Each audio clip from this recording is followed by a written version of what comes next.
أعوذ بالله من الشيطان الرجيم بسم الله الرحمن الرحيم اللهم صل على محمد وعلى آل محمد كما صليت على إبراهيم وعلى آل إبراهيم إنك حميد مجيد اللهم بارك على محمد وعلى آل محمد كما باركت على إبراهيم وعلى آل إبراهيم إنك حميد مجيد۔ قرآن پاک کی سورۃ المائدہ کی آیات 48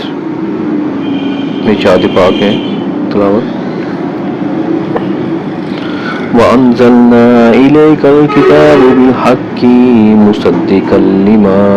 بَيْنَ يَدَيْهِ مِنَ الْكِتَابِ وَمُهَيْمِنًا عَلَيْهِ فَاحْكُم بَيْنَهُم بِمَا أَنزَلَ اللَّهُ وَلَا تَتَّبِعْ أَهْوَاءَهُمْ عَمَّا جَاءَكَ مِنَ الْحَقِّ لِكُلٍّ جَعَلْنَا مِنكُمْ شِرْعَةً وَمِنْهَاجًا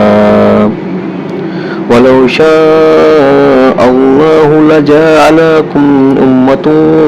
وَاحِدَةً وَلَكِنْ لِيَبْلُوَكُمْ فِيمَا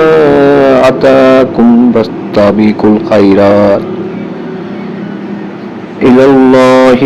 مَرْجِعُكُمْ جَمِيعًا فَيُنَبِّئُكُم بِمَا كُنتُمْ فِيهِ تَخْتَلِفُونَ۔ ترجمہ۔ اور ہم نے آپ صلی اللہ علیہ وآلہ وسلم کی طرف حق کے ساتھ یہ کتاب نازل فرمائی ہے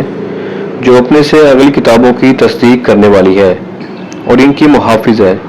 اس کے لیے آپ صلی اللہ علیہ وسلم ان کے آپس کے معاملات میں اسی اللہ کی اتاری ہوئی کتاب کے ساتھ حکم کیجیے، اس حق سے ہٹ کر ان کی خواہشوں کے پیچھے نہ جائیے۔ تم میں سے ہر ایک کے لیے ہم نے ایک دستور اور راہ مقرر کر دی، اور اگر منظور مولا ہوتا تو تم سب کو ایک ہی امت بنا دیتا،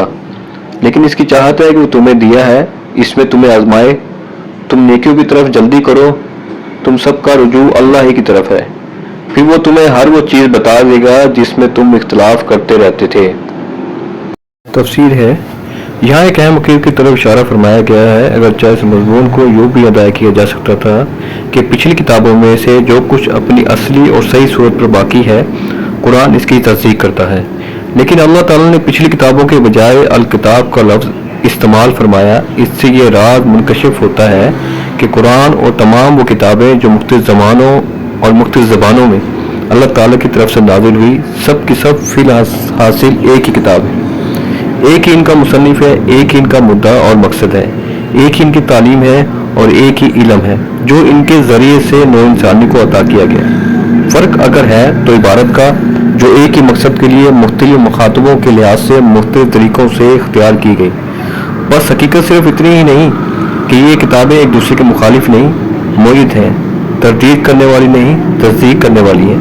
بس کہ اصل حقیقت اس سے کچھ بڑھ کر ہے، وہ یہ ہے کہ یہ سب ایک ہی الکتاب کے مختلف ایڈیشن ہیں۔ اصل میں لفظ مہیمن استعمال ہوا ہے، عربی میں ہیمن یا ہیمنا کے معنی مخالفت، نگرانی، شہادت، امانت، تائید اور حمایت کے ہیں۔ ہیمن الرجل الشیء یعنی آدمی نے فلاں چیز کی حفاظت، نگہبانی کی۔ ہیمن الطائر علی الفراخی یعنی پرندے نے اپنے چوزے کے اپنے پروں میں لے کر محفوظ کر دیا۔ حضرت عمر رضی اللہ عنہ نے ایک مرتبہ لوگوں سے کہا، انی دائن فاہمنو یعنی میں دعا کرتا ہوں تم تائید میں آمین کہو۔ اسی سے لفظ ہیمیان جسے اردو میں ہمیانی کہتے ہیں، یعنی وہ تھیلی جس میں آدمی اپنا مال رکھ کر محفوظ کرتا ہے۔ بس قرآن کو الکتاب پر مہیمن کہنے کا مطلب یہ ہے کہ اس نے ان تمام برحق تعلیمات کو جو پچھلے کتب آسمانی میں دی گئی تھی اپنے اندر لے کر محفوظ کر دیا ہے، وہ ان پر نگہبان ہے، اس معنی میں کہ اب ان کی تعلیمات برحق کا کوئی حصہ ضائع نہ ہونے پائے گا۔ وہ ان کا معید ہے، اس معنی میں کہ ان کتابوں کے اندر خدا کلام جس حد تک موجود ہے قرآن سے اس کی تصدیق ہوتی ہے۔ وہ ان پر گواہ ہے، اس معنی میں کہ ان کتابوں کے اندر خدا کے کلام اور لوگوں کے کلام کی جو آمیزش ہو گئی ہے قرآن کی شہادت سے ہی اس کو پھر چھانٹا جا سکتا ہے۔ جو کچھ ان میں قرآن کے مطابق ہے وہ خدا کا کلام ہے، اور جو قرآن کے خلاف ہے وہ لوگوں کا کلام ہے۔ یہ ایک جملہ معترضہ ہے جس سے مقصود ایک سوال کی توضیح کرنا ہے جو اوپر کی سلسلہ تقریر کو سنتے ہوئے مخاطب کے ذہن میں الجھن پیدا کر سکتا ہے۔ سوال یہ ہے کہ جب تمام انبیاء السلام تمام کتابوں کا دین ایک ہے اور سب ایک دوسرے کی تصدیق و تائید کرتے ہوئے آئے ہیں تو شریعت کی تفصیلات میں ان کے درمیان فرق کیوں ہے؟ کیا بات ہے کہ عبادت کی صورتوں میں، حرام اور حلال کی قیود میں اور قوانین، تمدن اور معاشرت کے فروغ میں مختلف انبیاء اسلام اور کتب آسمانی کی شریعتوں کے درمیان تھوڑا بہت اختلاف پایا جاتا ہے؟ یہ مذکورہ بلا سوال کا پورا جواب ہے۔ اس جواب کی تفصیل یہ ہے: نمبر 1، محض اختلاف شرائع کو اس بات کی دلیل قرار دینا غلط ہے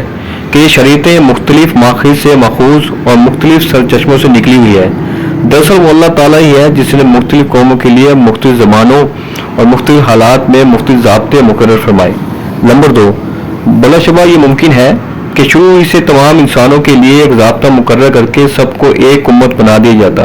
لیکن وہ فرق جو اللہ تعالیٰ نے مختلف انبیاء کی شریعتوں کے درمیان رکھا، اس کے اندر دوسری بہت سی مصلحتوں کے ساتھ ایک بڑی مصلحت یہ بھی تھی کہ اللہ تعالیٰ اس طریقے سے لوگوں کی آزمائش کرنا چاہتا تھا جو لوگ اصل دین اور اس کی روح اور حقیقت کو سمجھتے ہیں اور دین میں ان میں ضوابط کی حقیقی حیثیت کو جانتے ہیں اور کسی تعصب میں مبتلا نہیں ہے۔ وہ حق کو جس صورت میں بھی وہ آئے گا پہچان لیں گے اور قبول کر لیں گے۔ ان کو اللہ کے بھیجے ہوئے سابق احکام کی جگہ بعد کے احکام تسلیم کرنے میں کوئی تعامل نہ ہوگا،